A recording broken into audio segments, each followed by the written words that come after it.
Immigration's been a big part of President Trump's first term in office, and since he took over, activists say there's been a shift in tactics used by immigration officials. They illustrate the case of 55-year-old Syed Ahmed Jamal, who was arrested on his lawn in front of his wife and children as he was taking his daughter to school.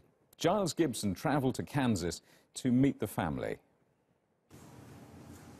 A college professor and family man, now dressed in prison clothes and behind bars. Syed Ahmed Jamal's family is only allowed 30 minutes a week with him, talking over a phone line and through a thick pane of glass. I just really need my dad back, and so does my brother and my sister. It's a month now since their quiet life was shattered on a seemingly ordinary Wednesday morning. This is the spot outside of his home where Jamal was detained by US immigration officials. He was taking his daughter to school in the early hours of the morning, and his family say they weren't even allowed to give him a hug before he was taken away. Naheen was with her father when he was detained and says things haven't been the same since. My mom is really different. She's not the same person she was. It felt like it wasn't happening, but it was happening, so. Like, I never imagined that it would happen to our family. The authorities have already tried to deport Jamal once, but his plane only made it as far as Hawaii before his lawyers blocked it at the last minute. Free Syed Jamal! Jamal's situation has led to an outpouring of local support, with family friends organising events to put pressure on the authorities. We had, the Islamic community, the Christian community, the Jewish community, the agnostic community, we had atheists, we had everyone coming together for this, and it was just remarkable. Living under a so-called order of supervision since 2012, Jamal was given permission to remain in the US on an annual basis. But under new guidelines brought in by the Trump administration, US immigration officials can, quote, no longer exempt classes or categories of removable aliens from potential enforcement. Jamal's lawyer says the policy change is turning into a brutal crackdown. But I think what's different now is that everybody is up. I mean, there is no safe haven. Everyone is arguably subject to the same level of detention and immigration threat, regardless of whether you're a criminal or you're not a criminal.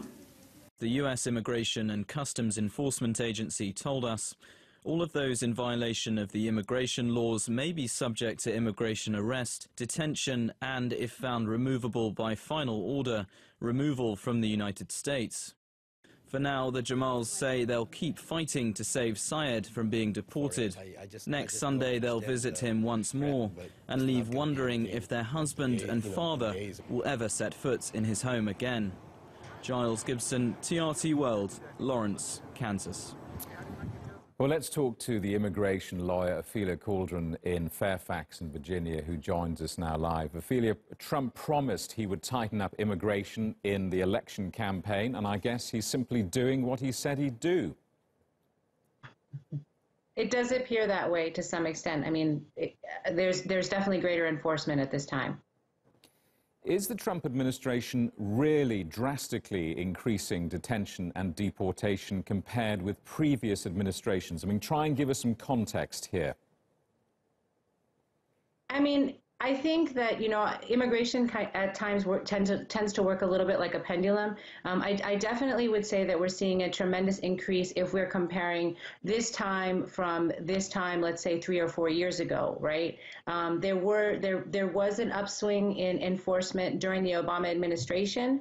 But overall, throughout the entire 2 terms, I would say that we didn't see as much enforcement as we're seeing today, and I would say that we're not seeing as much.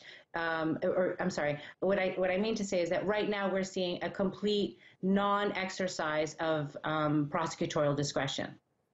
And what kind of, if that makes sense. Sure. What kind of message does the administration send out in a case like this that's got so many headlines? I think the purpose of the case like this, I mean, you have to understand that this is not the only case, and that these cases are becoming, there are a lot of cases like this, the Polish doctor, that are coming to light. And I think that the message that's being sent by the administration is that time's up.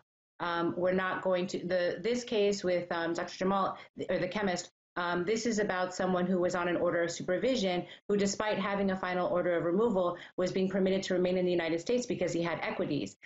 This isn't the only case. It's a well-publicized case, but I think that the message that is coming to us loud and clear is your time's up. We're not going to be permitting this order of supervision any longer. People can't stay regardless of their equities. And how do you think a case like this plays to the domestic audience in the States? I think that is more difficult to read. I mean, I think there are going to be hardline Trump supporters and hardline anti-immigration groups that are going to be happy to see something like this, in part because they're not thinking about the effect on the family or even what it really means to be removed. I think that on the other side of that, for pro-immigration advocates, or even people who are maybe on the fence and thinking to themselves like, yeah, you know, we should reduce illegal immigration, I think they look at a story like this and they potentially are energized into action, thinking to themselves, like, you said that you were going to focus on deporting and getting rid of criminal aliens, but that's clearly not the case here. Ofelia Calderon in Fairfax in Virginia, thank you very much.